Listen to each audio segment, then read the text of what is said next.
El Primero de la Mañana. Con Analía Soria y Claudio Ponce de León. Más escuchás, más te informás. Profesor Vivor, el gusto de escucharlo. ¿Cómo está?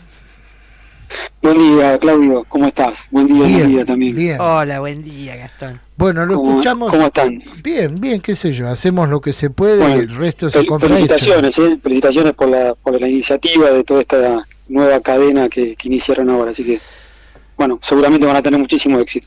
Bueno, lo escuchamos con mucha atención. Bueno, como decías, Claudio, sí, obviamente hay una coyuntura que tiene que ver con el ámbito educativo que obviamente es lo que yo tenía pensado abordar en esta columna. Pero poner esto en un marco más global, o sea, si bien obviamente el emergente que estamos viendo, escuchando estos días tiene que ver con las universidades y con el financiamiento de las universidades, yo propongo hablar del tema pero en un marco mucho más integral, o sea, más abarcativo, que tome la educación en su conjunto. Me parece muy bien. Haciendo un poquito un balance, ¿no?, de estos 9-10 meses de gobierno de Milei con respecto al tema educación. Lo que obviamente todos vemos es que se hizo hincapié en lo urgente. Lo urgente es la economía, lo urgente es el tema de seguridad, pero como que en algún punto no pareciera haber una preocupación mayor por el tema de la educación. No pareciera, digo, de todas maneras voy a señalar algunos puntos que por ahí para mucha gente pasa desapercibido, pero que está en el buen camino.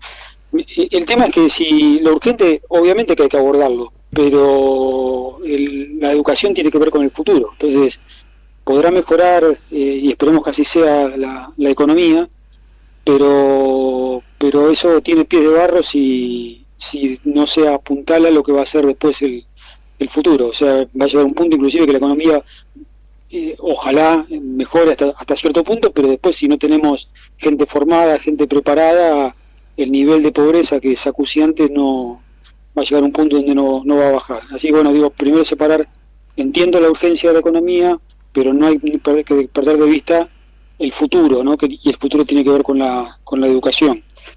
Y vuelvo al tema de la universidad, ¿no? O de la educación en su conjunto. Yo diría que el tema de la educación es como un edificio, ¿no? Y si querés podemos poner un edificio tiene cimientos y tiene distintos pisos. El emergente que vemos es uno de los pisos de este edificio, que es la universidad, y que podemos arreglarlo, podemos arreglar las rajaduras, pero si no apuntalamos los cimientos, inevitablemente ese edificio en algún momento se va a desmoronar. Por eso yo decía de poner el tema en un contexto global, el tema de la universidad, ¿no? Cuando el gobierno asume, se designa a Torrendel como secretario de Educación, que me parece una muy buena designación, tipo muy formado, que viene en este caso de la Universidad Católica, pero que ha tenido también su participación en el ámbito público, como un consultor en materia educativa muy respetado, ¿no? Obviamente es un salto de calidad en relación a los últimos ministros de Educación que tuvimos.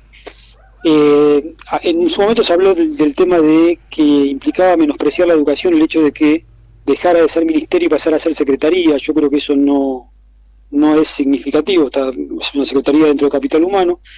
No perdamos de vista que en realidad la nación no tiene colegios a cargo, ¿no? O sea, sí las universidades tienen que ser financiadas, ¿no es cierto?, por nación, pero tanto la escuela primaria como la escuela secundaria corresponden a las provincias. Eso no implica que el Ministerio de Educación de la Nación, o en este caso la Secretaría, se lave las manos, ¿no es cierto?, y no haga nada al respecto.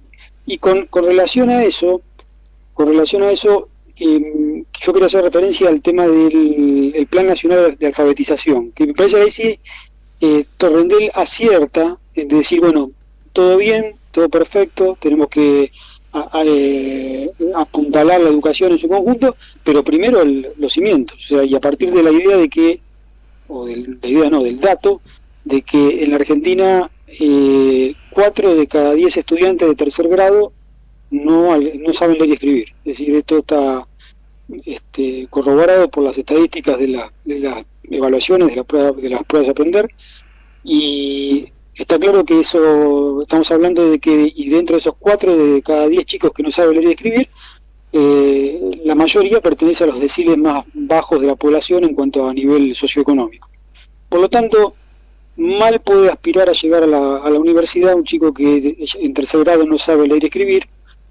Los mismos chicos que cuando llegan al final de la escuela primaria prácticamente se mantiene ese nivel, porque digamos que la falta de conocimiento se van acumulando, ¿no? O sea, el que no sabe leer y escribir en tercer grado no puede ir adquiriendo otras capacidades, y por lo tanto, bueno, llegan al final de la primaria sin tener las habilidades para acceder después al nivel superior, que es el secundario, y que hablar a la universidad, ¿no? Con respecto al tema secundario, bueno, sabemos que hay un 50% de alumnos que empiezan primer año de la escuela secundaria y no terminan, y solamente un 16%, también datos de las distintas evaluaciones, un 16% termina en tiempo y forma el secundario. O sea que hay una crisis general y global. Por lo tanto, este plan de alfabetización que lanzó Torrentell me parece que es muy importante y da en la clave. O sea, convocó a los 24 ministros de educación de las provincias para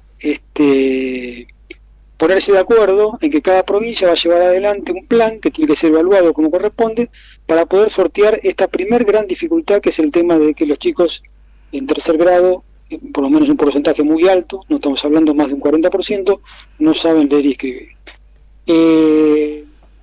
Esto por un lado, o sea, esto recién se ha firmado, cada provincia ha elaborado su propio plan con el compromiso de la Secretaría de Educación de la Nación, de Torrentell, de avalar, de apoyar con recursos económicos, con formación docente a todas las provincias, para llevar adelante esto que me parece que es fundamental, ¿no?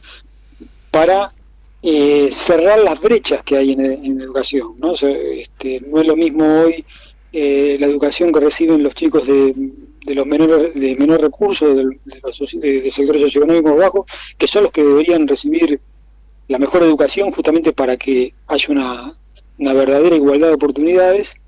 Y bueno, este plan apunta a eso.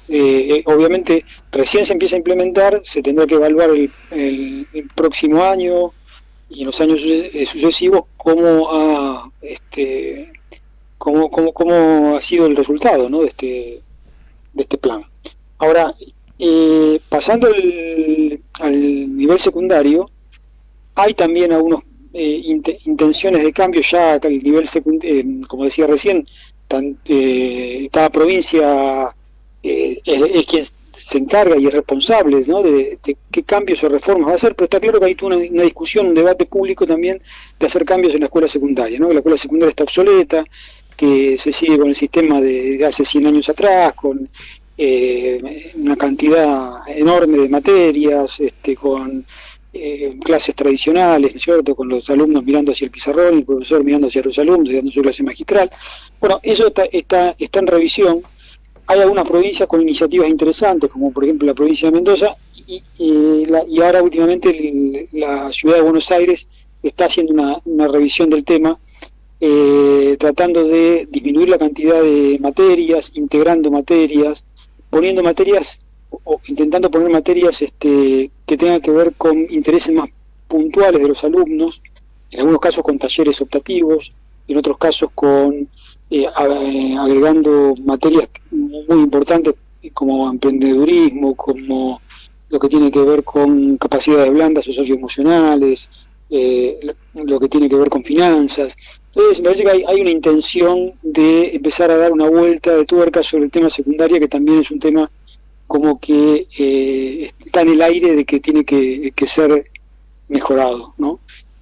Entonces, si el plan nacional de alfabetización de primer año funciona, si las reformas en secundaria, que por lo menos algunas provincias están empeñadas a llevar adelante, estoy hablando de reformas profundas de secundaria, ¿no? Porque también escuchamos de la reforma de la provincia de Buenos Aires, que por ahora pasa por algo meramente formal, que es el tema de pero los alumnos no van a repetir de año y van a tener que dar sus materias en el año siguiente, mientras cursan el año superior, cosa muy engorrosa de hacer desde el punto de vista formal, que puede ser discutible si está bien o está mal que los chicos repitan o no, si lo importante es que realmente aprendan, pero vuelvo a repetir, la reforma que requiere la escuela secundaria tiene que ser mucho más profunda que eso. Y en ese punto llegamos al tema de la universidad. Los chicos, obviamente, muchos salen mal formados de la escuela secundaria, los que terminan ingresando de la escuela secundaria, porque ya tienen inclusive un arrastre muy malo desde la escuela primaria, al no saber leer y escribir en tercer grado. Está claro que el arrastre lo llevan de por vida y obviamente es muy difícil después que puedan acceder al ámbito universitario. Los que ingresan, ahí tenemos un punto y acá vamos a conectarlo un poco con la cuestión esta de la discusión de la educación universitaria. Primero quiero decir que está claro que la educación universitaria no tiene que desfinanciarse, justamente volviendo un poco al principio, ¿no? Si queremos apostar al futuro, la educación tiene que ser fundamental y obviamente en sus tres niveles, ¿no? Y la universidad también es fundamental. Ahora, hay que decir también que la situación económica, la coyuntura económica es muy complicada. Está claro que el índice de inflación que hubo el año pasado fue 200 y pico %, por lo tanto equiparar esos porcentajes de inflación con el presupuesto es complicado, pero sí obviamente puede haber partidas que puedan sacarse de otro lado, eso se tendrá que evaluar para que la universidad no pierda financiamiento con relación al número que tenía el año pasado. Ahora, eso no quita que haya temas en la universidad que deben empezar a ser discutidos o debatidos para hacer un uso más eficiente de esos recursos o de ese dinero, ¿no? Recordemos que las universidades son autónomas, que pueden disponer de esos recursos, pero bueno, está claro también que hay en general poca transparencia en que las universidades muestren, ¿no es cierto?, cuáles son el destino, ¿no es cierto?, de los fondos que son suministrados por nación. Eso es una discusión a dar, o sea, yo creo que no hay que empezar por el recorte, sí hay que empezar por el uso más eficiente de los recursos, analizar, debatir cuestiones como por ejemplo el tema de los estudiantes extranjeros, que en todo el ámbito universitario no es un porcentaje demasiado alto, es un 5 o un 6%, pero si tomamos, por ejemplo, la carrera de medicina, que es una de las más caras, de las más costosas, el 22% de los alumnos que hacen medicina en la UBA son alumnos extranjeros, por ejemplo, ¿cierto? Entonces, bueno, ver si realmente esto tiene que ser así, o los alumnos tienen que pagar un arancel, los alumnos extranjeros. Bueno, en ningún lugar del mundo pasa una cosa como esta, no solamente en Argentina. Ver el tema de las carreras, si tienen que acortarse, no ser tan extensas, y de manera que después los alumnos puedan hacer una maestría o algo, o un posgrado, de alguna manera que habilite especializaciones. Verificar el tema de la cantidad de años que está un alumno cursando, ¿no es cierto?, una carrera, ¿no? En la Universidad de Buenos Aires el promedio es de 9, 10 años para terminar una carrera. En los países como Chile o Brasil, por ejemplo, es mucho menor, se acortan los tiempos. Bueno, hay un montón de cosas que hay que discutir, sentarse en una mesa, hacer más eficiente. Está claro también que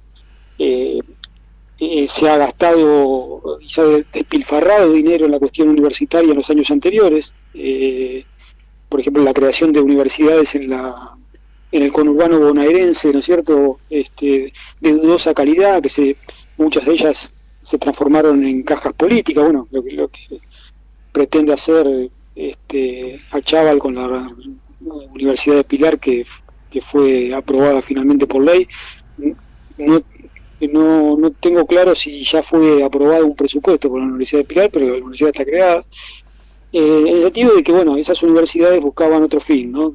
Y eso, bueno, suma en el número final del dinero que tiene que disponerse para universidades, ¿no? Es como crear universidades sin financiamiento, inclusive en zonas del Gran Buenos Aires, donde los alumnos podrían concurrir, por ejemplo, a la Universidad de Buenos Aires, habría que discutirlo también si eso, desde el punto de vista económico, era posible. De todas maneras, ya esas universidades están creadas y el gobierno nacional tiene que financiarlas, ¿no? En realidad en todo el país son alrededor de 65 universidades, pero muchas de ellas creadas recientemente en el conurbano y, bueno, como decía recién, muchas de dudosa calidad académica y usadas como caja política durante mucho tiempo. Así que, sintetizando un poco, Claudio, digo, lo importante es atender los cimientos. Me parece que esa dirección es buena, atender el tema de la alfabetización y discutir, no de financiar la universidad, pero discutir temas que obviamente tienen que ser discutidos. Firmado Gastón Vibor, profesor muy amable, muy gentil como siempre. Bueno, gracias, Claudio. Le enviamos un saludo. 12:25 en estos momentos, 26, hay que entregar -5. El primero de la mañana. 100% periodismo.